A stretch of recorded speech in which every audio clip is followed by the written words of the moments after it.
monde, j'espère que vous allez bien. Aujourd'hui, je vous fais une vidéo, les trucs à savoir pour les Québécois qui s'en viennent en France. En fait, ça va être une sorte de réponse à la vidéo de PL Cloutier, un youtubeur québécois que j'aime vraiment beaucoup. Si vous n'avez pas vu sa vidéo, les trucs pour les Français qui s'en viennent au Québec, je vous conseille vraiment d'aller la voir parce que sa vidéo est parfaite. PL, je t'aime!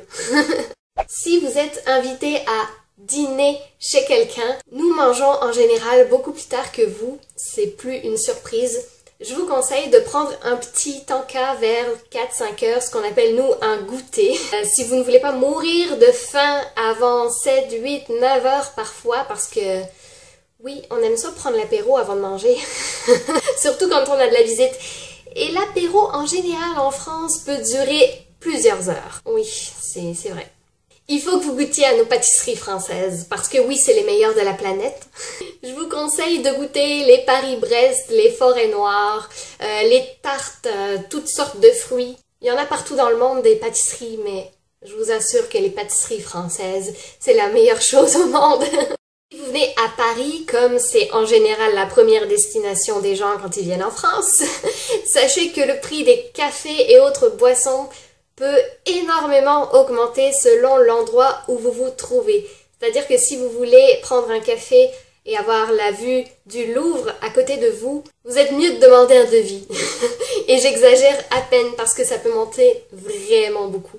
Fait qu'il y a des rues un petit peu moins touristiques. Si vous devez faire un peu attention à votre budget, c'est peut-être mieux quoi. En France, on n'a pas l'habitude de demander comment ça va aux gens qu'on connaît pas. Fait que c'est normal que si vous demandez comment ça va à une serveuse, à une vendeuse, elle va forcément vous regarder bizarre. Et ça va vraiment paraître bizarre pour un Québécois. Elle risque de prendre ça pour un manque de respect parce que vous ne la connaissez pas et que vous n'avez comme pas à savoir ça, mettons. Vous voyez? Pareil pour le tutoiement, hein. Évitez de tutoyer des gens que vous connaissez pas, le serveur ou quoi que ce soit.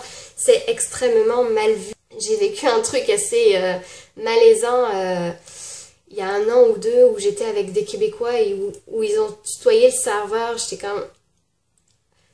Oui, ça se fait au Québec, ils sont Québécois, tu sais. Ça, faut vraiment garder en tête qu'on n'a pas les mêmes notions de respect. Puis c'est normal, on change de pays. Si vous venez en France, à Paris ou ailleurs pendant l'été, vous êtes mieux de prévoir dans votre valise un éventail. Je sais même pas si c'est un mot qu'on dit au Québec, au fait, un éventail. En tout cas, bref. Parce que nous, la clim, on la met pas à fond partout, tout le temps, non. D'ailleurs, ce qui est assez drôle, c'est que si vous venez en été, vous allez voir les terrasses en général pleines, puisque les gens, ils aiment la chaleur. Et dès qu'ils voient un rayon de soleil, oh my god, ils sortent sur les terrasses, ça c'est sûr, pour profiter du beau temps. Ils vont pas se réfugier à l'intérieur. Fait que vous allez pouvoir avoir tout le bar juste pour vous, mais il n'y aura pas de clim pour autant. Si vous avez besoin d'aller acheter des produits pour le corps, pour le visage, pour les cheveux, vous n'avez pas besoin d'aller en pharmacie pour ça. Vous pouvez aller à l'épicerie ou à un grand magasin qu'on appelle un supermarché. Ça va être beaucoup moins cher. Puis en fait, ce qu'il y a, c'est que oui, vous pouvez acheter du shampoing en pharmacie, mais ce sont vraiment des produits pharmaceutiques qu'un médecin pourrait conseiller en fait. Donc c'est pas du tout le même budget là, on s'entend. En effet, même si c'est l'une des plus belles villes que j'ai vues de ma vie et que c'est pas pour rien que tout le monde se déplace pour la voir, Paris est une ville absolument magnifique. Il n'y a pas juste Paris à voir s'il vous plaît, mais il y a de très beaux coins à voir ailleurs qu'à Paris, notamment en Bretagne. Je sais pas, je dis ça, je dis rien. Mais oui, la Bretagne est à voir, les côtes bretonnes, avec la mer, le vent, la pluie. Puis, si vous voulez de la sympathie, de la gentillesse, de la politesse en France, oui, ça existe. Vous avez juste à aller dans le nord de la France. Non, les gens sont vraiment très aimables. C'est, je pense, leur réputation aux nordistes. Ben oui, c'est vrai.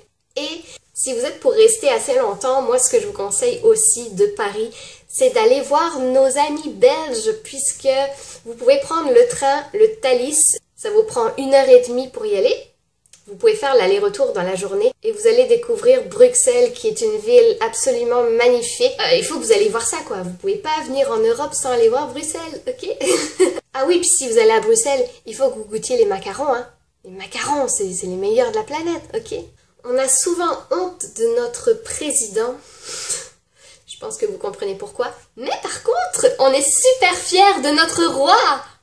Mourir d'amour enchaîné. Donc, faut que vous sachiez que nos anglicismes ne sont pas du tout à la même place, ok? C'est-à-dire en fait que tout ce qui vient en général des États-Unis, comme la malbouffe, les films, les séries, tout ça, on garde les noms anglais. On les laisse tels qu'ils sont en fait, on n'essaye pas de les franciser. Donc oui, on va aller regarder Ghost et pas Mon fantôme d'amour. Je pense que si en France le film s'était appelé Mon fantôme d'amour, je l'aurais jamais regardé. Donc chez McDo, vous allez pouvoir demander un McChicken ou un filet fish. Ah oui, et en passant, on demande pas un trio chez McDo, mais un menu Big Mac. Fait qu'en France, on ne met pas son flasher, mais son clignotant. On dit pas donne-moi un break, mais fous-moi la paix, putain. En France, on dit pas t'as la fly à l'air, on dit ta braguette est ouverte. On ne focus pas, on focalise. On n'est pas cute.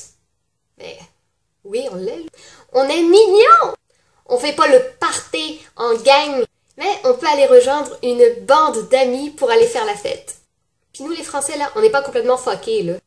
On est des malades! Si vous venez en France en été et que vous êtes là pour le 14 juillet, qui est notre fête nationale, qu'on est une méchante gang à ne pas la fêter. Pour nous, là, le 14 juillet, là, c'est juste un jour de congé en plus, ok? Mais on fête la fête de la musique fin juin, et c'est bien plus le fun. Pour se saluer en France, on fait très souvent des bisous.